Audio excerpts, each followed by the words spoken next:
we're back at it again. Folks, thanks so much for tuning in, checking out Talkin Swish. This is episode 2. We have a legendary guest joining us today.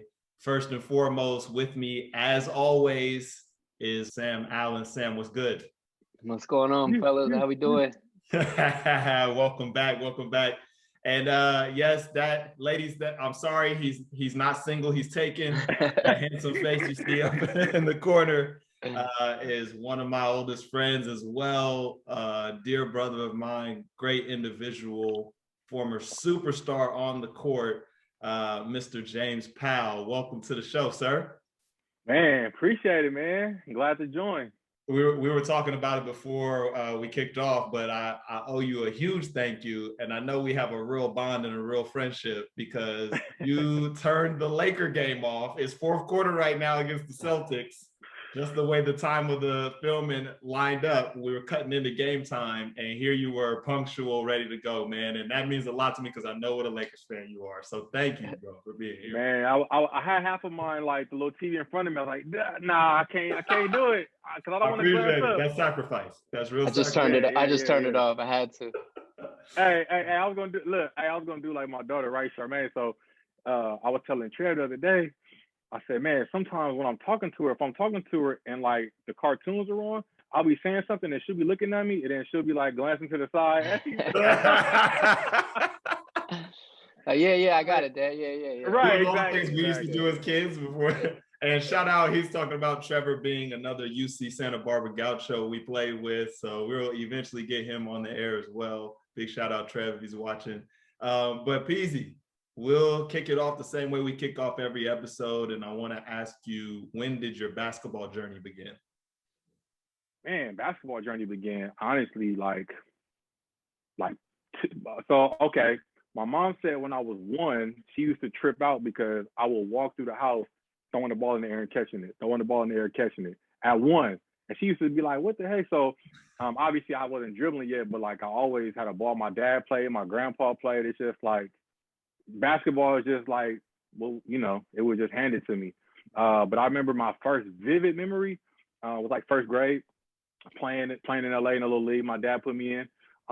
So first grade is like where my memories really started to like form. When did you know you were like good or like better than everybody else? At what age you think? Man, when was I born? No, I'm kidding. Killer mentality. Killer mentality, baby. No, I was just playing, man. Well, yeah, so in that league, I was pretty good. I'm not gonna sit here and say I was like, oh, I was Kobe, but I was like, I could tell like, oh, I could do this. Like I was like, I could dribble the ball, I could make layups, you know what I'm saying? At first grade when other kids might not have been able to do certain things. So, you know. At that early of an age where you already thinking, you know, I want to do this. I want to win games, win championships. I maybe want to play in college and pro, or was it just at that point? Not at all. Just like playing. Yeah. Well, first grade is what, 5 years old? I was 6. Okay. Yeah. But so like I was like, so even before I got to that, Al, I was like, I used to just love playing basketball. So like at the house, we had a little court in the backyard to my hospital. I would just go out there and just play all day. I just wanted to play. You lower the rim, you do your dunks. You know what I'm saying? So it just love playing. I was just playing by because my brothers were younger than me, so sometimes they didn't want to come play. I would just go by myself and just shoot around. Yeah. I know we touched on this earlier, but you're a SoCal guy. You're a Laker fan. Talk about like the influences growing up in SoCal and the type of influence that has on your career, and just like your knowledge, your sponge. Man, a whole lot. I mean, because like so in SoCal, you got a lot of good players. I mean, so like guys were a little bit older than me, but like I remember like Aaron Aflalo, Jordan Farmar. You know, you had like guys are Nick Young. So guys you always seeing guys get ranked in SoCal. Like, man, this guy, and you just, you know, I wasn't never the top guy. You know what I'm saying? I was always like mid-level. You know what I'm saying? I was always pretty good, but I wasn't a McDonald's American or like that. So it was always like, man, how do I get to that level? Like, man, nobody's ever going to see me because everybody's looking at those guys. But I mean, obviously you just, everybody doesn't get seen on the same level, but that definitely shaped me because I had to grind for everything, really. I mean, you got guys, I mean, for example, take Al 6'6". I mean, I always tell people, and this is not just saying this to like gas Al up, but I always tell people Al's the best player I ever played with. Like, I played with guys. I played with Orlando, guys who like played in the league, like Al, cold as ice. So I'm not as like everybody's not naturally gifted like that, right? So I was never the fastest. I'm 6'2", wasn't never the strongest, wasn't never the quickest. So I had to like work for everything. Yeah, the check's in the mail too. I pay him monthly to say things like that. I'm really curious too. There was always this NorCal, SoCal bias. Do you think it was a strength to grow up in the basketball world at a young age in Los Angeles versus another town where there's not millions of young kids and not so much lethal talent in your area? So I'm like 30 minutes from LA. I'm from Pomona, right? LA County. I'm pretty sure Pomona is the last city in LA County. Okay. So it was a little bit different. Like LA, so I live in LA now, and yeah, you see people walking down the street with a ball every day, like kids walking down the street throwing their ball in the air, like every day. You go to the gym, cats who might only play varsity, never play college, but can hoop or at the gym hooping. So it's a little bit different. But you got, man, but hey, that IE though got him right now. I mean, you look at Kawhi, you look at Lonzo, you look at LaMelo, you look at Big O over there in Atlanta. I mean, this guy's, Tony Snell. So the IE definitely got guys. So I think it's a little bit different than LA just because the IE is more overlooked because we're not the big city. Mm-hmm. And I know I'm LA County, but I still consider myself IE because I'm out that way. And what I was saying is like, we don't know the intricacies of it because that's all SoCal to us, you know? Right, and it's like Bay versus SoCal when you like put it in the two. But yeah, that's good that you can distinguish the two.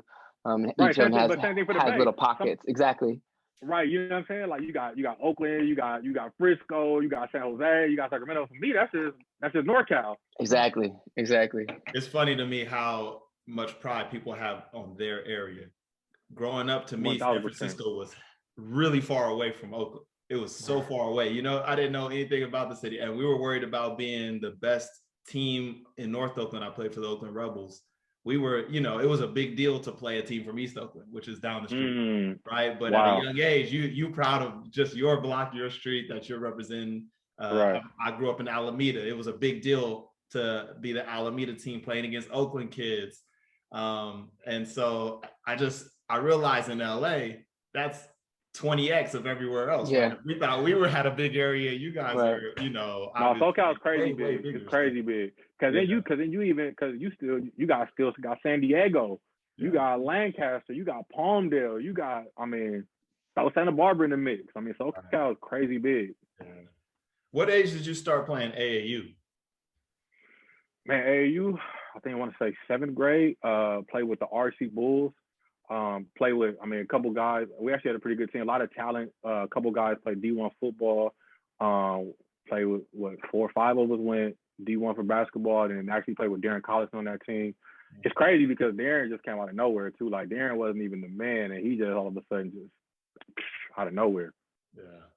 Some people really click in college, you know, like everybody can go so many different ways when they're in college, but if they get the right people around you, you get keys to the gym. Like junior year though. It clicked like junior year in high school is where it clicked for him though. Okay. That's where his name started to really buzz. He went to Etowanda.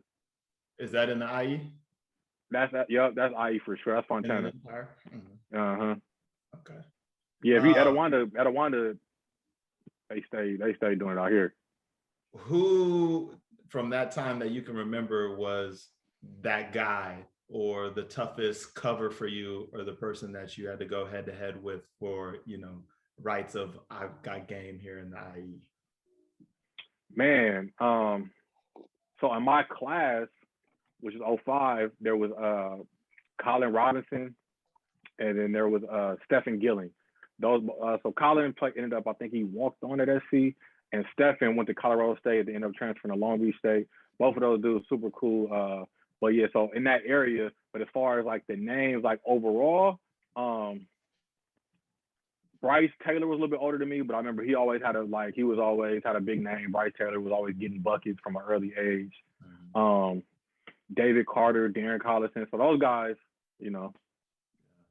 It's funny how the world shrinks in basketball. I played against Bryce several years in Germany. I know he went to Oregon, played against him in AAU. And the reason I asked about AAU is because for me, that was a big turning point in realizing man, there's a lot of other towns out there in America with a lot of really good players. Oh yeah, It's not yeah. enough for me to be really good in Oakland. You know, I have a lot more work to put in, and AAU really showed me that because we got to travel against other cats. So, did it have that experience for you as well? And did you travel far playing? Yeah, I mean, we travel. I mean, it's travel ball. So, I mean, when I started in 7th, 8th grade, I mean, 8th grade, we actually went to the Nationals in Florida. So we did okay. That's where my mind kind of like opened to like you said, where I remember in the 8th grade and I'm looking down in the court. I'm like, why is this guy 6'9" right now? Why is this guy 6'7"? Why? Like, what's really going on right now? What are we doing here? Our tallest guy is 6'3". Always in the 8th grade. Same experience. I thought we had a big team, and we went to AAU Nationals one year in Detroit, one year in Tennessee, and we were playing against teams. Their smallest guy was 6'6". Our biggest guy was 6'7". It was crazy, and I realized, what are we doing here? It's a bigger pool than I thought it was out there.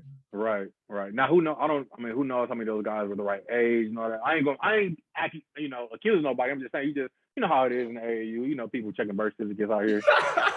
You know. couple kids out there with full beards saying they were 12. Yep, pass me the rock. Call the foul, ref. Oh, that's great. Tell us about going to Glendora High School, which, if I'm not mistaken, is pretty well respected in basketball itself. I think it's where Tracy and Cameron Murray played. Tell us about Casey Jacobson. And Casey Jacobson as well, star player. Tell us about the decision to go there and your experience once you got to high school. Man, so it's crazy. So okay, the middle school that I went to.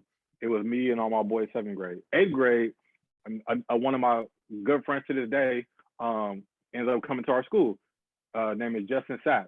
I don't know if you met Justin, but Justin Sapp, and he's fellow hooper, travel team, played against him a couple of times, whatever. But we instantly just connect, right? We become boys. And he's like, so we started talking basketball. He's like, man, I'm going to Glendora. I want to say he grew up lived in Glendora for a minute, maybe San Dimas, but he knew all about Casey Jacobson, the Murrays.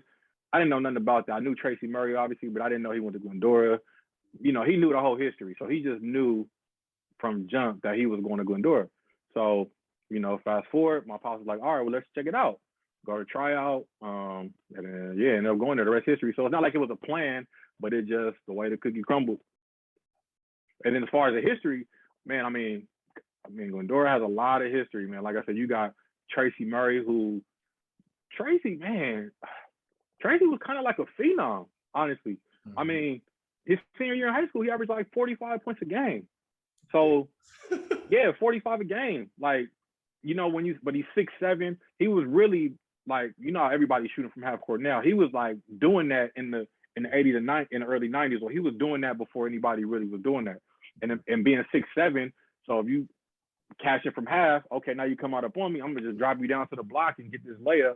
So he averaged 45, and then and then Cameron, his younger brother, came right after him, monster player of the year, Louisville and all that, you know what I'm saying? And then Casey came in after that and broke their records, McDonald's All-American, and so the tradition is definitely there with Glendora.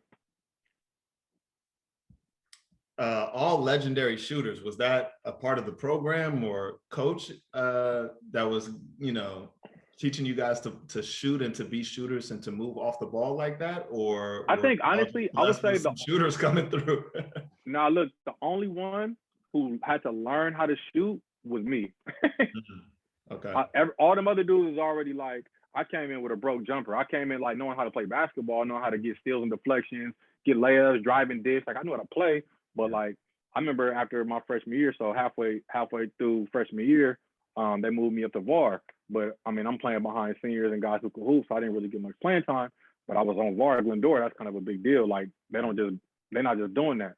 And so I remember I asked the coach, one of my assistants who I'm still close with to this day. I was like, Coach Giles, like, what's up, man? Do you think, like, what do you think my chances are playing D1? Like, do you think he's like, yeah, like, you pretty good, but your jumper's trash. Like, he just laid it out. He was like, you cannot shoot. Like, we got to work on this. So probably from like literally the next day, I was calling him to meet me at school like 6. So we had first period basketball. I'm like, Coach, I need you to like 6 in the morning. I need you to meet me there. Thank God for mom because she was dropping me off. Wow. You know, so I wasn't driving yet. So 6 in the morning, he's meeting me. That's all spring. So every day, and then just every morning, and I go home, do it some more. And I don't know if y'all have had to change your jumper, but it's hard because not only do you have to go. I know you came out the womb cashing. You know what I'm saying? So smiling. Okay, smiling for sure. Not me. You too though, but not so. Where was I at? Oh yeah, so to change your jumper, first you gotta break the old habits. That's first and foremost, obviously. Break the old habits, right? Then after you break the habits, you gotta be comfortable enough to do it during live action. It's one thing to do it where you just stationary. It's a whole nother thing to take that rep with nobody guard you, to do it on the move, to do it gain speed, to do it on while somebody guard you. So with fans in the arena, with the clock running down, right? All that. So it took me like March, April, May, June, July, August, September, October, November. The season started in December. 9 straight months. Like I was working at it. And then, what was driving you at that point? I don't think it's normal for high school kids to want to be at the gym at 6 o'clock in the morning, man. What was your motivation at that time? Man, just want to be good, I guess. Honestly, I just want to get better at something. And then because once somebody puts confidence in you, like he told me, hey, you can be pretty good, you got to work on this. So once somebody puts confidence in you, you like, all right, well, let me see what I can do. And then once you see a little bit of progress, you almost become addicted to it. Right. It's like, all right, okay, I could kind of see light in the tunnel. All right, well, that feels better. Then you start, okay, let me watch Ray Allen a little bit closer. Oh, okay, I see. And then it just starts to build and grow. And then you just become addicted to the process. I think you said 2 things that are really important. One was that you had a coach that would just keep it a buck with you. He's not worried about any feelings. And I think all of us that have played like at some level of basketball from an early age, even through college, like you have to have a coach that'll just keep it real with you, not worry about your feelings. And the second thing was he was willing to put in the work with you. You know what I'm saying? I don't know what he had going on at his time, but this is you talking about an assistant coach at a high school level. He's not getting paid anything, but he's still showing up at the gym with you 6 in the morning every single day. And I think a lot of people that's going to be listening to this or watching this will either be that person or share a very similar experience. I know that's happened for me. When me and our trainer, we was in the gym till like 10, 11 p.m. My college coach, he would wake him up, bring the keys to the gym, like open him up before he went to work just so we could shut it down. And that's really where we saw where we said tangible growth, getting better at something. And then, like you said, getting addicted to it and then needing to be in the gym, craving that feeling. Man, you got to have somebody kind of like help you out. You know what I mean? Especially at that age. But like you said, the guy who, man, shout out to Coach Giles, man. So he still coaches to this day. He's at Corona Centennial, and they're like, for the past 10 years, they've been one of the top teams in the country. They actually just won Open Division in Cali last year, which is the top division. So his wife, actually, like I said, I'm still close with his whole family, kids and all. And then his wife was like, Kara, she said, yeah, I remember James bugging. I remember getting phone calls, and I'll be waking up from my sleep, and it's James. Oh yeah, man. Before cell phones, right? You was calling a house phone. 1000%, definitely. Yep. Well, it paid off, and we went a little out of order because I was so excited to start talking with you. But your stats at Glendora High School, your senior year, 21 points a game, 4 assists a game, 4.5 rebounds per game.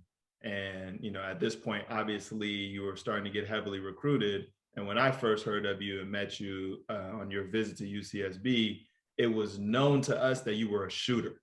So I love that you shared that story because people need to know it's a process. You didn't enter high school as a lights out shooter.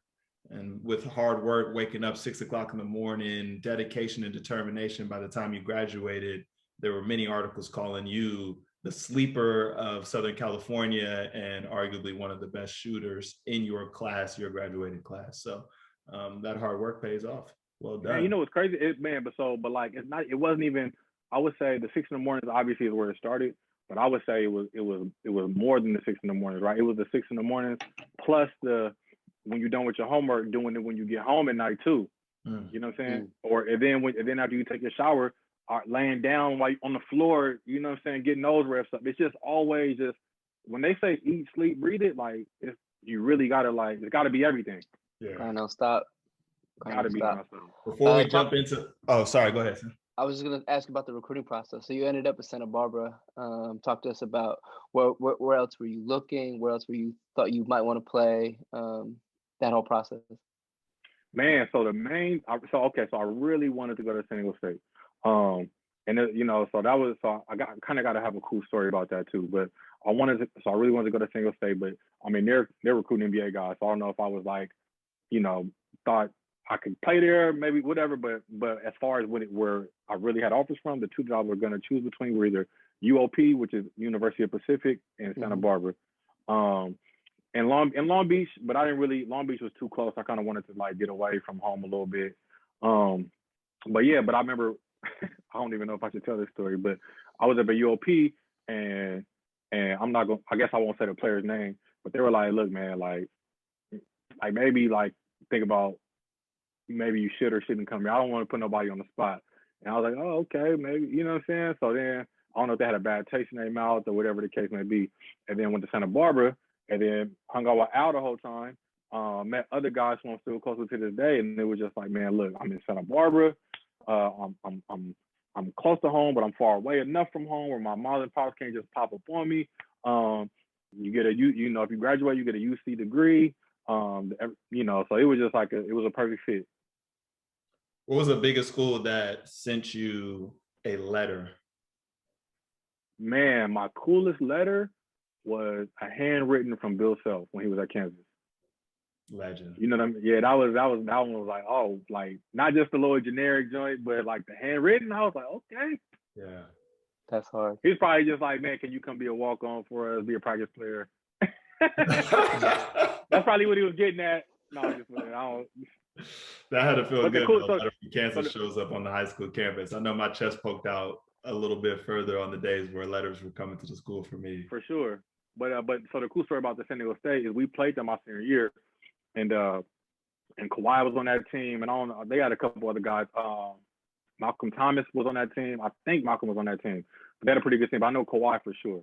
And there was a stretch where I think we ended up losing the game, but there was a stretch where I hit like literally back to back 5 threes in a row. Like, just so Cash won. Dude wasn't up on me, came down, very next play, Cash, like five plays in a row. And so after the game, the coach was like, man, Jay, we should have really took a look at you. And so that was pretty cool. Like, oh, okay, at least I got a little bit of, you know what I'm saying? That is always cool, yeah. A little bit of get back, right. So I want to know about, because a lot of people don't understand the process of making the decision to redshirt. You redshirted your first year at UC Santa Barbara. How was that for you? Was that a difficult decision? Was it more the coaches than yours? Talk us through that process, please. Man, that was like, for me, it was perfect. I know a lot of people don't like to redshirt. Like, I'm ready to play right now. I want to get on the court. I don't want to miss the games. But for me, I don't know, for like always, like I got to warm up to something, right? So when they moved me up to high school, okay, so I'll even go back to travel ball. When I don't know if you guys are familiar with NJB. I don't know if they have NJB in the Bay. Do they have that? I don't know what that is. Okay. So NJB is, I think it's called the National Junior Basketball or something like that. But it's basically like, it's not AAU, but it's like a step below. So I was playing NJB, right? And then I moved up to like real AAU where we're playing against like future D1 guys, future guys who actually might make it to the NBA one day, like playing real AAU. And it took me like a year to get acclimated to that. And in my second year, I was playing really well. Then fast forward to high school, they moved me up to varsity my freshman year. I was not ready, deer in the headlights. Took me a year to get acclimated sophomore year. I played really well junior year, then I started playing well. So I think that helped me a lot to kind of have that year just to get under my belt, because freshman year, I had some good moments. I mean, I was a typical freshman, had really good moments, had some moments that could have been better, but I ended up playing pretty decent that year, which I don't know if I would have done that if I didn't redshirt. Mm-hmm. What's your year difference? Huh? With the redshirt year was 2. 2, yeah. If you hadn't a redshirt, it would have been 1. Mm-hmm. Yeah. We won't put dates on here just so. And then talk about, your memories from our teams before we get into me not being there, but the couple of years you and I played together, what were some highlights for you? What was your mindset at that time? And what was your experience playing for Coach Wood? Mindset was, man, if Al ain't scoring, let me try to score the ball. But there were several nights where, because I guess James is going to be humble, so I'll speak for him a little bit. But there were several nights where you showed the glow. You were the prodigy. It was pretty understood that you were being groomed to kind of take over the program. And there were many nights where both of us were on fire, and we were close friends too. So we felt like we had this dynamic duo. Or am I just reading into that? Is that how I felt? No. How did you feel at that time? You know. So we can come back to the whole taking over the program thing, because that went a whole different direction. But because I kind of was thinking the same thing, to be honest. But that's a whole different conversation. But yeah, so I mean, let's be real. So when I my freshman year, my redshirt freshman year was your junior year, and that was the year where you took off like a rocket, where you was averaging 20 plus, getting looks from the league. You know what I'm saying? Like that's where you just was player of the year. You got Big West player of the year. I know you're a scoring champ, but you get 30. I think I got robbed junior year. I think I got the scoring title. I think Bobby Brown, who went to the NBA overseas, the NBA, might have got it. So I mean, when the scouting report is about how are we going to stop Alex Harris, and I'm a guy who just came off a redshirt freshman year, who had a pretty good year but not a great year, I kind of flew under the radar. So I was like, I kind of was cooking a little bit. You know what I'm saying? Sure. So I remember obviously those years. And then honestly, a lot of it I remember off the court too, man. Hanging out with you, Chris, Ivan, like Trev, like it was fun, man. And then this guy and his brother coming around, you know what I'm saying? So you know, talk about the off the court experience. What was it like for you being an athlete in Santa Barbara, California, and school? I was gonna say work-life balance. The school. Studying life, basketball balance. That's it, man. Just school and studying. I wasn't having any parties or. That sounds right. That sounds accurate. It's not a lot of people, though. I can co-sign that. Oh man, yeah, man. I mean, hey, it's Ivy. Yeah. Honestly, you don't even have to be an athlete in IB to have a good time. So the fact that when you do play sports, it just kind of takes it to a whole different level. So I'm gonna just leave that there. And then I don't know if we're allowed to go into this. I didn't get clearance from the missus, but you met your eventual wife at UC Santa Barbara. I did. Yep. Did you guys feel like you had, because your wife was a superstar on the women's basketball team, did you have a love and basketball experience? Real love and basketball. Were you guys icing each other's knees and talking about film and exchanging hoop notes? Or you know why I have a box full of like ones in a shoebox is because I have $1 for every time that somebody says we're loving basketball. Oh, it's well known at this point. The movie, right. Even though it came out earlier, it was basically written about you two. Yeah. Man, I'm gonna tell you what's crazy. So, freshman year, before classes start, then once you go to summer school, do the summer workouts, get acclimated or whatever. So, we're at San Nick, and man, I'm fresh out of high school. I mean, I'm 18 years old. Like that's when it was cool to wear like, you know what I'm saying, the 2 and 3 XT. So I'm do rag, like I'm just like doing my thing, and I'm like, and I see her walking down the hall. I'm like, man, as like, a freshman? Who is this girl? As a freshman, like this is first day there. I'm like, man, this girl look good. Like, who is this? And she don't even pay no attention to me, whatever.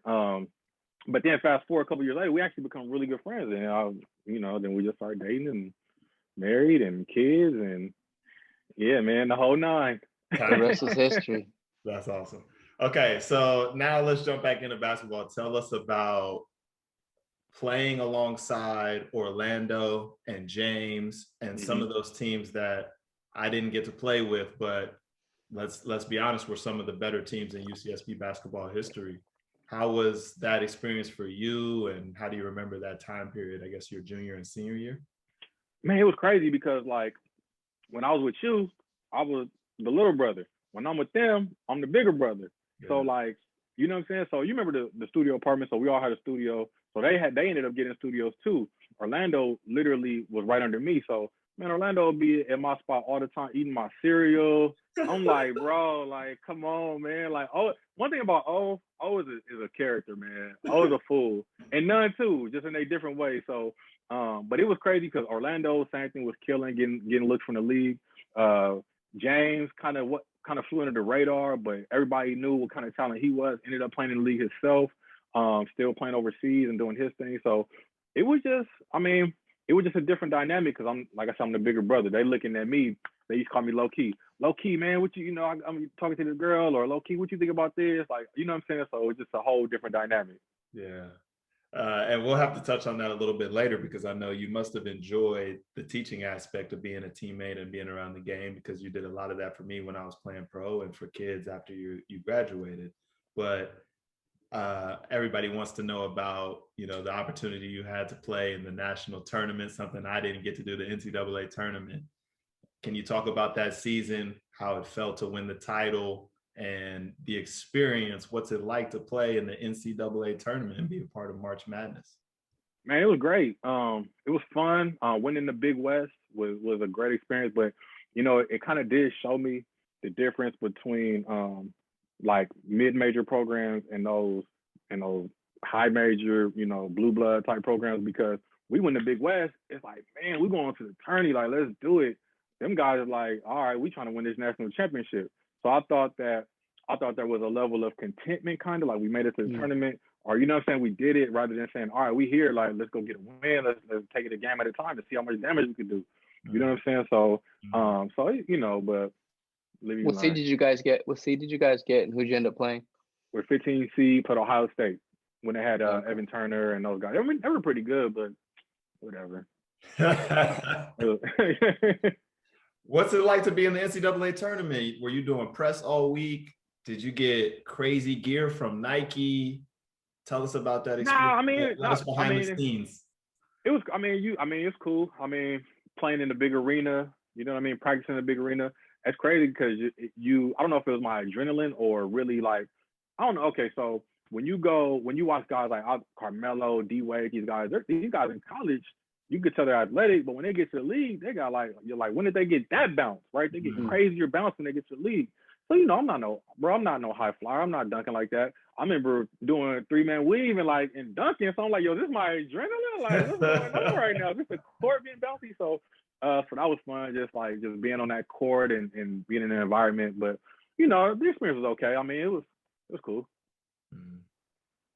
I know basketball players are usually such rhythm players, especially I need to get shots up before the game or after the game because you guys are in a different setting, like it throws your whole schedule out. That gym is packed out all the way through and you don't have that time to get in that extra work. Do you think that it impacted your guys' performance at all? Nah, I wouldn't say that, honestly. It's a bunch of different factors. Like I said, for one, the idea, like, man, we made it to the tournament, like this is what we're supposed to do, rather than saying, let's keep it going.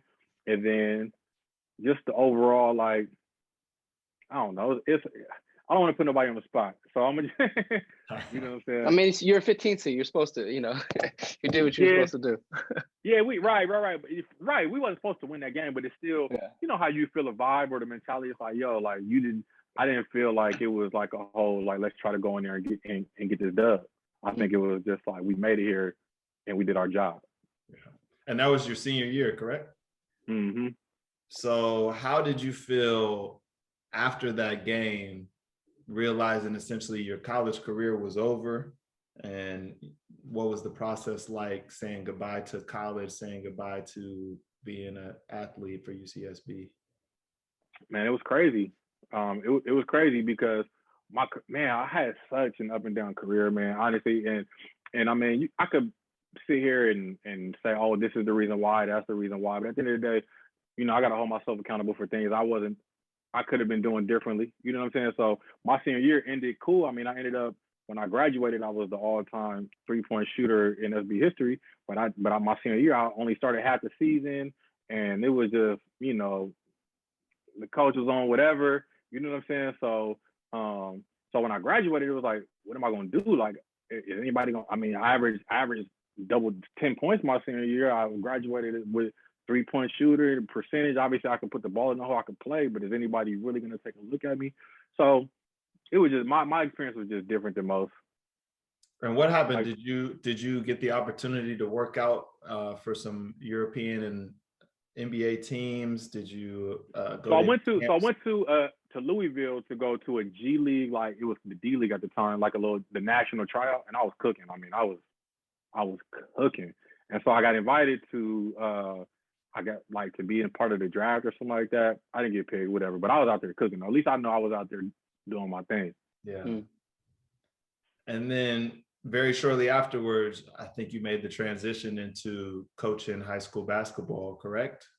Well, I was kind of coaching while working out and seeing what was going on. And then once the G League draft came around, I didn't get picked. I was like, man, what am I doing here? I'm about to look up, because I was a red shirt. So as a red shirt, I graduated at 23 years old. So now I'm 24, about to be 25. It's like, what am I doing here? You know what I'm saying? Like, I'm not just going to keep like just chasing after something when I'm letting life pass me by. When, yeah, it sucks. I mean, I'm not going to say I didn't miss the game or, you know what I'm saying? But you still got to live life. Absolutely. Was that process difficult mentally? Yeah, for sure. I probably stopped having hoop dreams like 2 years ago. No, like Yeah.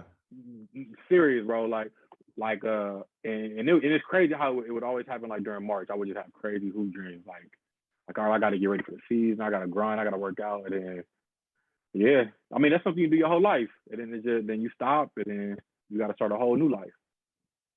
Absolutely. Yeah. How is basketball still a part of your life now? Man, kids.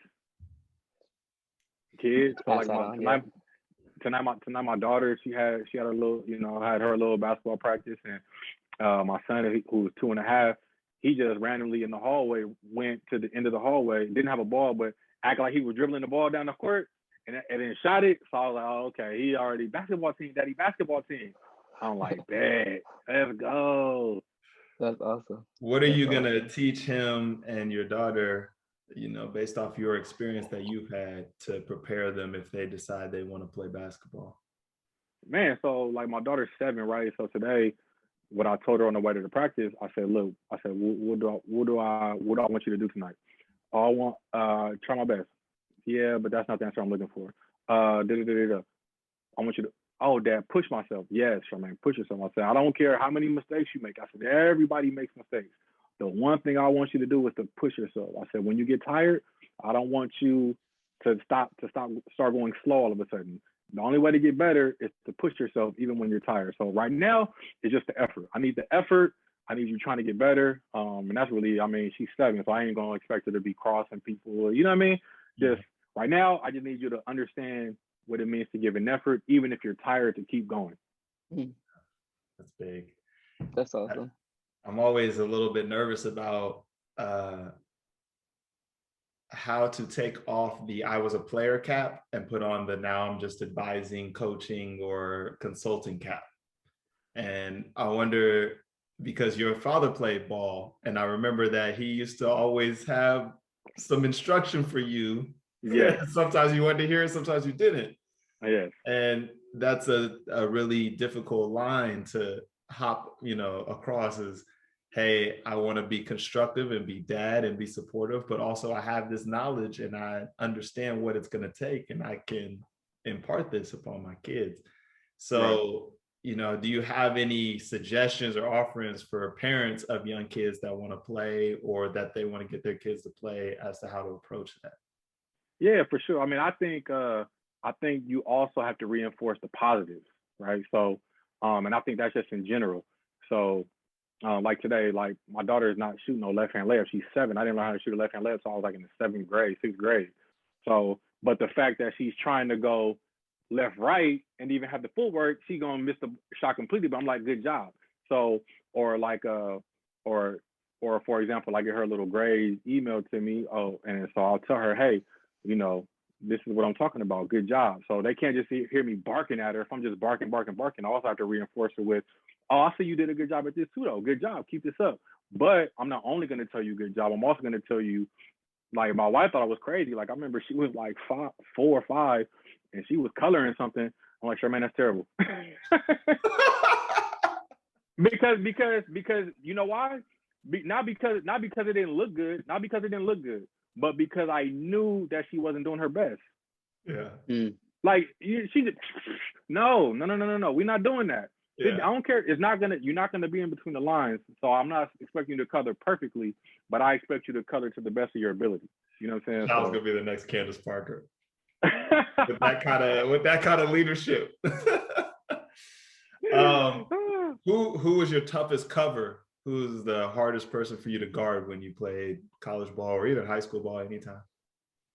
You the butt. You're the butt.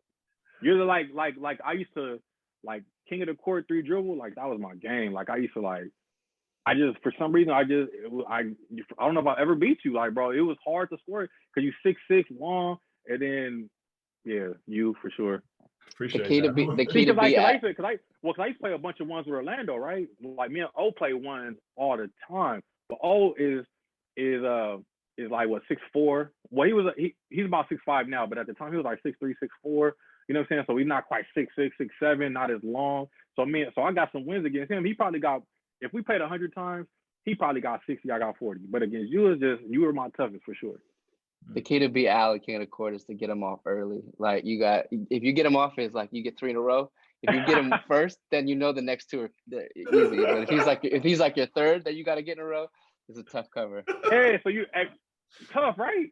Tough. What's the most memorable game that you played in? Is there a game where you remember? Because I can think of one that I played in with you, but is there a game where you remember, man, that was magical? I can't sleep tonight. I couldn't miss tonight, or the game was so big that you were emotional. Man, got that. Definitely high school for sure. Really? Tell me about it. Yeah, definitely. The 50 piece had a 50. Yeah, had a 50 piece. That was fun. He's basically. I think you told me it was mostly off of jump shots too. So you figured that jump shot out quickly, didn't you? 12 threes. So the reason, and so you know how like you know how people like have circle games. So remember my boy earlier I was saying about Stephen Gilling. Yeah. Well, so he went to Colorado State. Colorado State was recruiting me, and then I think they stopped recruiting me to recruit him. He committed there, so I was like, oh, I can't wait for that game. And he was there, and yeah, man, had to give that to him one time. 50 yeah, had to. Now I ain't gonna say he was guarding me the whole next week. Did you just come to school like, don't even talk to me, miss whoever? Like, I didn't do my homework. Don't ask. Hey, that was part of that game was a gift and a curse, and because it's just me being immature and not really understanding the game at that time, I was like, man, I dropped 53. Next game, I was trying to go 50 again. You know what I'm saying? And I didn't play very well. You know, I was like, man, 50, like I'm on, like, all right, I gotta do that. I gotta rather than understanding, like, nah, you scored that 50 because you just had a good game. You let it come to you rather than chasing it. You know what I mean? And on top of that, the next team is definitely gonna key on you, double team you, deny you every possession. I mean, right. A given. Yeah. Who was your idol growing up? Man, obviously looked up to my pops, you know, as dad, but as far as like extended, like somebody who I couldn't necessarily touch, man, you got to look at Cole. I mean, like you said, being in SoCal, watching baby Cole to the Afro Cole to the taper Cole to the 24 Cole to, man, Kobe, man, just I remember like when I was in high school, I used to practice my moves, and like I told you, I play by myself a lot. So if I'm out there practicing my move, I used to say, man, if I did that move, could I have gotten Kobe with it? And if I told myself, no, I had to practice that move again. So like I just Kobe. And my other favorite player though was Kevin Garnett. But as far as who like McCole though. Yeah. It's not normal. A guard loves the power forward. What'd you love about KG? Man, I used his intensity, man, just screaming and just like talking crazy, you know what I'm saying? Like banging his head against the ball. Like I just love that. The intensity, yeah, man. Yeah. So fast forward to present day, I'm really curious about, life after basketball. I think that's what on this podcast we want to highlight for folks, because you never get to hear that part of the story for folks that have made it to a high level. You're working in insurance. Are there takeaways from your time as an athlete that you feel you still use or that you benefit from today in your career? Not even 1,000%, 1,000,000%. Yeah. 1,000,000%. All of it. What are some of the things that you feel like directly translate to success? Because I really want to stress upon the thousands of basketball players around the world that are going to have the ball stop bouncing, that you're not going to enter the workforce or your next phase of life empty-handed. You've got skills you didn't know you had. And can you touch on maybe some of the skills, you know, whether it's being coachable or just anything that you feel like have led to success in your current job? Man, well, honestly, the main mentality I take is like, okay, so when everybody's growing up, when they're a kid, when they're in high school, when they're in college, like if anybody thinks about playing ball after as a professional, what do they think about? They think about playing in the NBA. Obviously, I didn't make that, right? So whether it was partying too much when I was in Santa Barbara, whether it was becoming a good player and then being content and not working as hard as I could, regardless of what I didn't make it to that level, right? So I said, okay, like what is equivalent to the league and where I'm at now? Okay, so I'm in insurance sales. So the league might just be being number one every year or getting a promotion, whatever it could be. So I just say, all right, I'm just gonna do the things that I know I could have been doing differently that didn't get me there, and just now put that energy into this. So just the grind, man. The grind, just turning that grind up, honestly. Love that. Let's jump into some rapid fire before we have you share a basketball story with us. You know, these are they can be quick answers, but we just want to like fire away randomly from maybe your whole time period and get your thoughts on a few things. So I'll kick us off. My first question is, what artists were you listening to before big games? Man, definitely always had Pop. Always had some Wayne. And I threw some DMX in there too. Yeah, Pac Wayne and DMX were my and Jay. I definitely, but Jay was like so mellow though. Jay didn't really get me like hype like that. Like before a game, it was Pac Wayne and DMX for sure. What's your favorite hoop shoe to play in? Man, my favorite hoop shoe, Kobe Force. No, take that back. Hirachi 2K4s. Okay. Yeah, I love those ones. Who's your favorite player to watch right now? Man, that boy Anthony Edwards, man. I like Anthony Edwards. Good answer. I mean, let me pump the brakes. Oh boy. Let me pump the brakes. Steph, I mean, come on, man. I mean, anytime you're watching Steph, you know you're gonna get a show. But Anthony Edwards, man, that guy is exciting. I like him. He's electric, man, and he comes like so much, like you said, KG energy. He got that KG energy. He got it, but he like is so like natural with it. That boy is cold, and he boom you. Tough. Yeah, man. Who's the greatest coach you played for and why? The greatest coach? Man, I'll take it to I'm gonna exclude my dad because that's a given, you know what I'm saying? But I would say my high school coach, Coach Duke, and then Coach Giles, the guy who I mentioned before. And then you got other guys, Cameron was coaching a little bit, but as far as like coaches, Coach Duke, my high school coach, and Coach Giles. Coach Giles, I mean, speak for itself. I mean, like I said, he's last 10 years has been one of the top programs in the country. So he just taught me a lot just about shooting, and just where I'm at today has a lot to do with him, honestly, because if I don't learn how to shoot that ball, who knows if maybe I get a scholarship to an NAIA instead of a D1, and then maybe I don't meet my wife, maybe I don't have my kids. So like everything is a trickle down from learning that. And then Coach Duke, man, he like put a lot of confidence in me. Like saw I was getting better, saw I worked at it, just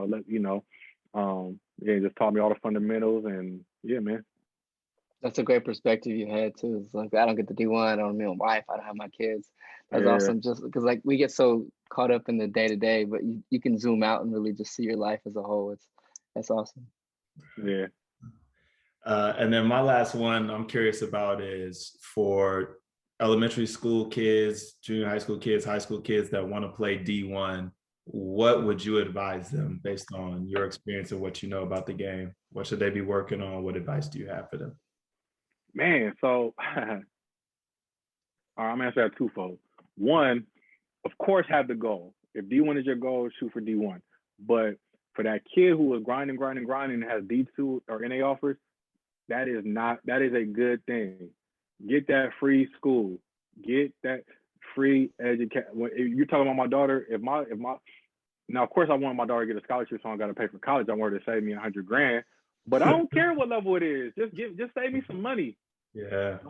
But as far as that kid who does want to go D1, you gotta just grind. You gotta make it. You gotta eat, sleep, and breathe it. You gotta work at it. Don't. It's not about social media. I know I sound like an old head when I say that, but it's true. It's not about how many likes you can get. It's about, are you in that gym? Are you doing what you got to do? Or are you out there, partying? Obviously, you're gonna have fun, but is your mind on hoop, or is your mind halfway on hoop and halfway on the extracurricular? I got you. Great question. That's great, man. That's great. Thank you so much for sharing that. We're going to jump into our overtime here, but before we do, in overtime, we ask all our guests to share one story from their basketball career, travel ball, hotels, pregame, games, school, life, to give us just one story that, they remember from their time period that maybe they don't share with a lot of folks. And to give you a quick second to think about what your story is, that you're able to share on the internet. I'll rattle off, because I didn't do in the beginning, your bio that we looked up and put together. And so, as I said before, at Glendora High School, you averaged 21 points a game, 4 assists, 4.5 rebounds, went to UC Santa Barbara on a full scholarship, played 120 games there in the Big West for UCSB, culminated with a Big West championship and an NCAA tournament appearance. For all 4 years, you averaged 10 points a game, a little over 2 assists, 2.5 boards, 12 points per game as a junior. And as you mentioned, retired and graduated from school as the all-time leader in 3-point field goals made. Incredible, incredible career. So obviously, you're somebody we can all learn from. Thanks for sharing with us today. Tell us if you do have one great basketball story from your time that you can share that maybe not a lot of folks know.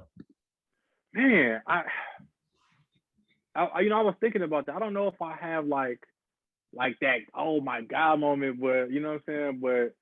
But probably my favorite moment, UNLV, man, that was a fun one.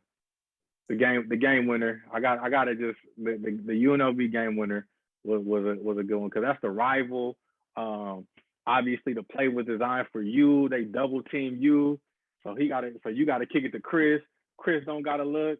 He gotta swing it to me. I got the one drill, and then being on Sports Center, like, you know what I mean? Like, we're mid-major. We're not used to being on Sports Center, so just actors being on Sports Center, the number 2, which I still think I should have been number 1, because number 1 was like a decent play. It wasn't a game winner against a rival, you know what I'm saying? But anyway, but yeah, so that was fun. Everybody calling me, man, I just what? Yeah, so yeah, I don't have anything crazy, but that's probably my favorite. That's most memorable. Perfect. That's perfect. No, you know what? Time out. I do got one. Oh, here we go. 2 for 1 special. Come on now. It just popped in my head. So that game in high school, I scored 50, right? It was at the other team's gym. So after the game's over, you go to the locker room, coach talks to you, change, you come back out. So I go holler at moms, pops, you know what I'm saying? And then we walking out to the bus to go back to the school. And they're like, man, like, can I get your autograph, man? Can I get your autograph? And one kid is like, man, let me get your autograph, man. You're going to be the next Kobe, man. Just don't be messing with them white women.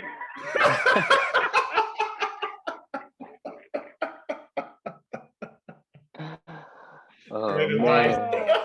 Hey, man. We might have to edit that part out. I don't know what any young white ladies feel about when they view this, but that's great. Yeah. Just leave it blank. Just like beep. Just beep it. Just don't be messing with that beep. Hey, and then my coach was super cool. Like, he wasn't tripping. He just was laughing. I'm like, damn, my coach right here, bro. Cheers. I love it, man. And yeah, and of course, in that UNLV game, I think they hadn't lost a game so far that year, right? For some reason, that game was really big. Was it just that it was the first time we had renewed the rivalry in a while? No, we beat them the year before at their house. We sure did. So it's the year before, I think they hadn't lost they didn't lose a home game the entire season, except for yeah. right? Yeah, they were nice. Okay. Yep. Yeah, and then that year they obviously had a really good team again. Drew up the last play for me to try to get a shot off. I think we were down 2. They tied up. It was tied. It was tied. Tied up. Double teamed me out of the play. You broke free. Literally, it had to be a second on the clock. There was almost no. It was like 4. It wasn't. Okay. Hey man, I'm gonna give myself a little bit of credit, man. I didn't throw that thing up like it was. That was a one dribble. Was it? Okay. Yeah, okay. Yeah, Cashed them out. Yeah, that was a cash. The number 2 play on Sports Center, dude. Man, speaking of, y'all see Steph the other day behind the back through legs from half, and just like, what are you doing, Steph? Is he MVP this year? I mean, at this point, he got to be. He's my vote for sure. Who else? You got Phoenix doing really well. I know people were saying maybe Devin Booker, but you got to go. You got to go. He's always in the running, Giannis, but yeah, I guess the season he's having and their record, I think. Right. And I think he's gonna break this Ray Allen 3 in like the next 2 games. So. Yeah. Oh yeah, for sure. He's gonna demolish that. Brother, thank you so much for coming on here, man, and being a guest on our podcast and sharing your story. Thank you for the time. Thank you for the memories. Thank you for making my college experience so enjoyable, man, because it was just a pleasure, one, to play with you, but even more so to get to know you and to establish a bond that still to this day, years later, has never broken. So we appreciate you so much, man, and thank you for coming on the podcast to talk today. Man, pleasure's all mine, man. Hey, that's James Powell. We call him Peasy. That's Sam. I'm Al, and we're talking Swish.